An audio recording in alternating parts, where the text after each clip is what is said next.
Van Auken YouTube channel, or you're listening on any podcast platform. That's Apple Podcast, iHeartRadio, Spotify, Stitcher Radio. Please download, rate, and subscribe. Leave a comment, 5 stars. I check everything. I'm on social media, Instagram, Twitter, Max Van Auken. Also on Facebook, but I don't use Facebook as much, so stick to Instagram and Twitter. And I appreciate you guys listening. So I don't have a big special guest on this episode. That's going to be coming up later in the week, but I do have an interesting topic I want to get into. So I spoke with Chris Broussard and Rob Parker. I was on The Odd Couple talking to them, and I have a 40 wings bet with Rob Parker that the Lakers are going to win the finals. He believes the Clippers. So I'm going to fly all the way out to LA. He's going to get me 40 wings, fresh, made, cannot wait. Because I believe the postseason is going to return. I still believe that. And I think it's looking a little more like I'm going to be correct than not as of right now. So that being said, first of all, I hope everyone is safe, healthy, practicing social distancing. That's the main important thing right now, is your health and your family's health. So if you're listening and you're healthy, I'm very happy to hear that. And I hope if you're going through anything that I can at least assist you and make you in a better mood by talking sports. So this being said, I made some DC comparisons to NBA players. I'm going to get into that here shortly, but I want to touch on something that I spoke with Chris and Rob about. And so we have this Michael Jordan documentary series coming out here, and it's the talk of the country, because with all of this going on, sports put on hold, everybody is dying and craving any form of sports. And now you're not only getting that, but you're getting it in the form of Michael Jordan, who's revered and talked about as the greatest, most iconic athlete of all time. He was the superstar amongst superstars. So now we get to take a look back at everything, unseen footage. So nerds like me who love basketball junkies, all these guys and gals, all of us are going to be absorbed and locked in on the television screen starting Sunday. Premieres the first 2 episodes, a 10-part series. So everybody gets to see the behind-the-scenes footage. You hear the rumors of him punching Steve Kerr and how hard he was on certain teammates, and all those stories that we hear from former players and coaches, we will see it because it's documented. So it's going to be unreal. I know I'm referred to as a LeBron guy, but it doesn't mean I can't acknowledge greatness. Michael Jordan is the greatest, second greatest player of all time. That mentality, that dog mentality of I'm going to win at all costs, no matter what it was, whether it was cards or a game of horse, one-on-one, NBA games, practices. I cannot wait. I cannot wait. It's going to be incredible. I think it's going to be the best sports documentary of all time. I really do. But I don't think this is released just coincidentally. Obviously, it's great timing because of what's going on in the world, the pandemic that's been going on, but also because LeBron James is now referred to some, especially the younger generation or my generation or even generations before me, after me, they would say LeBron's the greatest. So I think this is in a way able to remind people and to relive the great moments that he's had and why he's considered probably by most the greatest of all time. So it makes complete sense. It's a great business move. It's great for the community. It's great for everyone to actually come together and watch something. I think it's unbelievable. I cannot wait. But here's the thing. So Chris Broussard brought up a really interesting point, and he said, well, for one, will people think Michael Jordan's the greatest of all time again? And two, he was a part of arguably, which I agree is the greatest team of all time, or the greatest dynasty. You can argue that the Golden State Warriors with Kevin Durant and Steph and Clay and Draymond may have been a better or more talented team. And then again, that even gets tricky. What era are they playing at? Hand check, no hand check. But as far as dynasty, popularity, success, it's the Chicago Bulls. 2 3-peats, what it meant, just all the different fan bases and audiences that they related to, the gritty, tough defense, but yet you had the flashy, flamboyant, superstar, greatest basketball player of all time in Jordan, and you just had Rodman, you had colorful personalities, you had the greatest coach of all time. The Chicago Bulls are not only the most popular team of all time, but they're the greatest dynasty of all time. Again, you can debate with the Celtics, Bird Celtics. You can debate with the Lakers, Showtime Lakers. You can talk about Shaquille O'Neal and Kobe's, their rings. But it's the Bulls. So all that being said, I want to touch on those two things first. For one, people 100% are going to back Michael Jordan once again because this is a what have you done for me recently type business, especially in the media, but also with the fans. Prisoner of the moments happen all the time. So people will see Michael Jordan's 6 rings. People will see how clutch he was, how competitive he was, and people are going to say, that is why Michael Jordan is the greatest of all time. All you LeBron guys, did he do that? Did he do that? No, he did not. Did he go into the locker room, tell Dominique Wilkins it's going to be a long night and then score 60 points? No, he didn't. Did Michael Jordan, look, did you see when he hit the game winner? Never went to a game 7. I understand. That's exactly what's going to happen. Michael Jordan will then again, for all of those who already think he's the greatest, they get to reiterate it and they get to really touch on key points throughout the series. Go on Twitter, go on Instagram, explain this is why LeBron will never be that. And then on even people of the younger generation who may not have had the opportunity to see Michael Jordan live or may not have the opportunity to see certain things. This will certainly persuade them, 100%. And I understand it. Again, I'm not here to say you shouldn't. It's Michael Jordan. I'm not going to sit here and say you're crazy for thinking he's the greatest of all time. But when people are like, will people now lean towards Michael again? Yes, of course they will. Of course they will. 100%.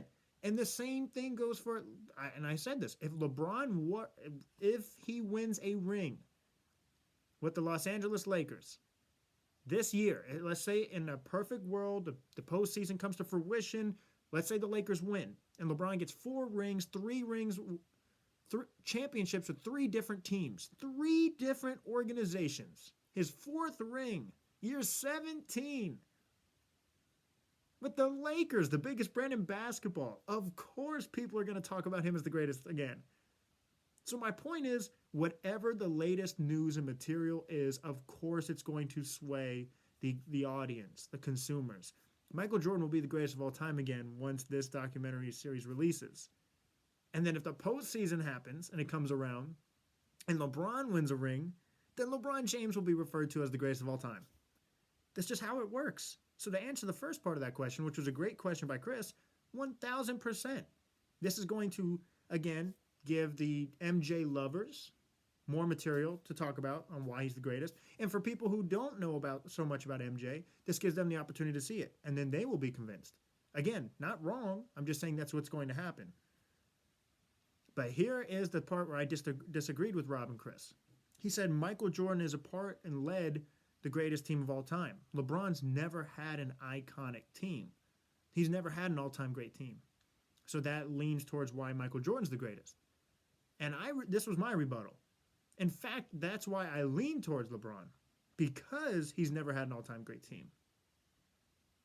He is the common denominator. How many players or teams in general have gone to 8 straight finals? You have to think of Bill Russell's Boston Celtics. LeBron has done that as an individual. He's done it with Miami. He went back to Cleveland. And all of those years, he went to the finals. No matter the roster, no matter the coach, no matter the situation.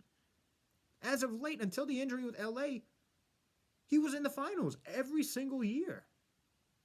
That, to me, is more impressive when you talk about the greatest. But then, this is what Chris responded with. He made those great teams. He made those players great. And this is what I said. He never won a playoff series. I'm not even talking about going to the finals. I'm not even talking about winning a ring, just winning a playoff series until Scottie Pippen got there. So it's not like Michael Jordan was having all this success and they just happened to tag along. No, he needed those guys. And then, yes, he certainly elevated Scottie Pippen. He certainly elevated those around him just through a different way, through that tough approach, which he can do because he's that damn great. I get it. But here's the other thing. When he retired and he went to play baseball, and this is not me bashing Michael Jordan here. I'm just providing my side of things. They went to the Eastern Conference Finals. They only lost 2 fewer games that season. They went from 57 wins to 55 wins. Eastern Conference Finals without Michael Jordan. So you can't just act like he brought a bunch of nobodies. This team was a great team. Absolutely was a great team. Now, did he obviously make them all-time great? Yes, it's Michael Jordan, arguably the greatest player of all time. But it's not like he just had a bad team that he made them great. They went to the Eastern Conference Finals without him.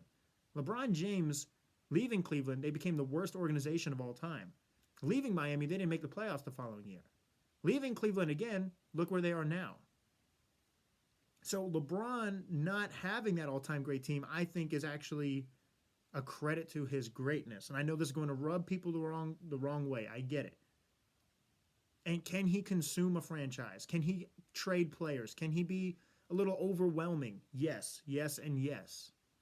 He can be. But to just act like because he doesn't have an all-time great team, I think you have to think about the situation. I think you have to think about the positioning. There's a lot to take in consideration on why he didn't have that. He never had an all-time great coach. He never had a Phil Jackson. I mean, we can say he ran coaches out, but who's LeBron's greatest coach? Eric Spoelstra, right? He won 2 rings with them. He won 2 rings. So my whole point in this is I don't look at LeBron not having an all-time great team as that's why he's not the greatest. No, it's what can you do? Can you do more with less? I think is more impressive. And now he has a very good roster in LA, and I think they can win the title. But he never had a Phil Jackson. Now, he did have Dwayne Wade. He did have Chris Bosh, who you can argue is better than Rodman and Pippen. But let's also break down that situation. The first year, he had a healthy Wade. Yeah, back 9 of his prime. They lost the Dallas Mavericks series. Nothing but LeBron's fault. Okay, he had a bad finals. The year after that, they went in. They beat the Oklahoma City Thunder in the finals. Kevin Durant, Russell Westbrook, James Harden, Ibaka. Okay. After that, we can't discredit Dwayne Wade aging. We can't discredit Dwayne Wade's knees, having terrible knees. He was an aging star. Bosh. A shell of himself. Now, you could say that's LeBron's fault because he's very overwhelming. Of course, you're not going to get the Toronto Raptors Bosh. But my whole point is it's not like he had the Bulls and he didn't ever elevate them. He certainly did. If you can take Dellavedova and J.R. Smith into the finals, I think you elevate people around you. So that's my whole point, is I understand he never had the Chicago Bulls type team. But honestly, I think going to 3 different organizations and being the common denominator of success is actually more impressive to me. Because, again, post-Jordan, they were fine. They didn't win the ring, no, but they went to the Eastern Conference Finals. He goes to Washington, and I know we don't like to count that, but he didn't have success in Washington. We're criticizing LeBron right now when he went to L.A., year 17. So I just don't understand why we don't hold the same standard. But again, it's apples. I mean, not apples and oranges, but you're comparing the 2 greatest of all time. Of course, you have to nitpick. Of course, it's going to be minuscule. It's going to be small amounts here and there. Why? It's preference. It's opinion. If you say Jordan's the greatest, 1,000% understand. You're not crazy. Most people feel that way. I'm just trying to provide information for the other side. But anyway, I want to transition into this. So I said I had DC comparisons for you guys. I've done Marvel comparisons, I've done Star Wars comparisons, and now I've done DC comparisons. I've done business models. So here are my DC comparisons. The DC universe to the NBA players. I don't even have my notes in front of me. Straight from the dome. I did Batman and Steph Curry. And I did that because, for one, Steph Curry does not have the physical attributes or athleticism that a lot of NBA players do. The average height in the NBA, 6'7", 6'8". Steph Curry's obviously not that. 6'2", 6'3". Not jumping out of the gym, not crazy fast. Just incredibly smart. He's a get-it guy, greatest shooter ever, great ball handler, very good off the ball, great basketball IQ. He just outsmarts and outmanipulates the opposing team. And he also defeated Superman, if you don't remember, with kryptonite. And Batman also formed the Justice League. What do you know? Steph Curry defeated LeBron, who I refer to as Superman, I'll get into. And he created the Justice League, the Golden State Warriors, greatest team of all time, arguably. Let me transition to LeBron then, as Superman. Has all the abilities, right? All the powers, play 1 through 5, guard 1 through 5, considered as the greatest hero, the most powerful hero, greatest player, the best player in the league, arguably of all time. But he can be overwhelming. He rubs people the wrong way, not because of his attitude, but because there's so much attention and there's so much pressure. He's just an overwhelming presence that can rub people the wrong way, and hence lost to Batman, Steph Curry. Here we go. This is where it gets interesting. So I have Darkseid, who's the ultimate supervillain. It's almost like the Thanos of the Marvel universe into the DC universe. I have him as Kawhi Leonard because Kawhi Leonard is a mix of strength, which Darkseid can go toe-to-toe with Superman, aka LeBron, but he's very strategic and he's smart. That's what makes him the best villain for LeBron. Not because of his strength, but because of his intelligence. He's strategic, and that's how he takes over the universe. Kawhi Leonard, very strategic in the way he plays. He doesn't dribble the ball for the whole shot clock. He makes few dribbles to get to the points that he needs to get on the court. Efficiency, smart moves. And that is the strategic part on the court. The strategic part off the court is the load management. It's picking the Clippers over the Lakers. It's picking the Clippers over the Raptors. It's what he did in San Antonio to get to Toronto. Even though he didn't request Toronto, what he did in San Antonio was strategic. He's a very, very smart individual who's extremely talented and strong. Darkseid. Now, I also did Doomsday, who most people will know. If you're not a comic book fan, you also know him in the movie. And the Superman vs. Batman movie, Doomsday's there. Doomsday is the strongest of them all. He kills Superman. Spoiler alert. He's just physically imposing to the point where nobody can stand a chance against him. The Justice League has to fight him. Well, actually, in that movie, they didn't do the Justice League. They did Wonder Woman, Batman, and Superman. Still, 3 incredible heroes. And it's just not even enough. It's just this guy is so damn strong and overwhelming. And that's Giannis. Just a freight train, 7 foot, faster, stronger, bigger, jumps higher than everybody. You can't stop him. But the one flaw that Giannis has is that he's the jump shot, but he's predictable. You know what he's going to do. So if you do create that wall, like Philly does, like Toronto's done, he becomes predictable. Now the ball's in your court. That's Doomsday. Yeah, he's strong. Yeah, he's ferocious, physically imposing, but he's predictable. He's not going to be strategic like Darkseid. That's how they defeat him. That's how Superman defeats him. That's how LeBron has defeated him when they go head-to-head. At this point, there's nobody in the league physically that matches up with Giannis. Maybe Zion. This isn't prime LeBron right now, so probably not even LeBron can in spurts, not the full 48 minutes, but LeBron's smarter. He strategizes, hence why he's able to beat Doomsday, Giannis.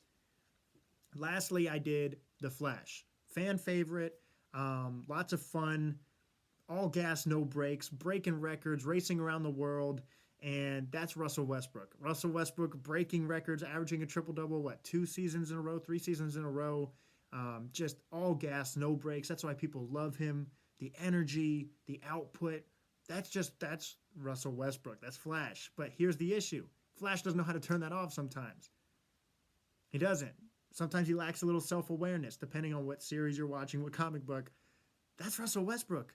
That's the biggest criticism of Russell Westbrook, is that he can't take his foot off the gas. So he gets exhausted late in games. He gets exhausted late in playoff series. He's predictable. Again, love the speed, but he needs to be able to harness it to take his game to the next level. And that's Russell Westbrook. So I thought these were pretty spot on. I love doing these because it allows you to take a more in-depth look of certain players, of certain athletes. And for one, I'm a huge fan of Marvel and DC and all these great movies and books and comics. So to be able to compare my 2 favorite things with movies and then sports, that's a win-win. But also it really does allow you to break down the players. Not even just physically, but mentally, like I said, how they approach the game on and off the court. And these analogies, I feel, they help me understand the game a little bit better. I hope it does the same for you guys. So I put this out on my Twitter initially, and then I put it out on my Instagram. So again, you could check me out, Max Van Auken, Instagram and Twitter. That's VAN space AUKEN. A lot's going to be going on these next couple of days. I know this is a very strange and unusual time. I'm hoping everything clears up here shortly. Everyone's staying safe and healthy. I believe the postseason will come along. It won't have fans in the crowd. They won't. There will be no fans in the stands. That's okay. It's unusual, but they make most of their money anyway through TV networks. They'll be okay. Things may get pushed back. It will be okay. And this Michael Jordan documentary series is going to be unreal. 10-part series, the first 2 parts Sunday. I'm sure I'll do a couple podcasts reflecting about it. It's going to be unreal. So make sure you guys check that out. Please download, rate, and subscribe. I appreciate you guys. As always, I'm going to do my best to deliver some really big podcasts coming up with some really important guests. So like always, stay safe and peace.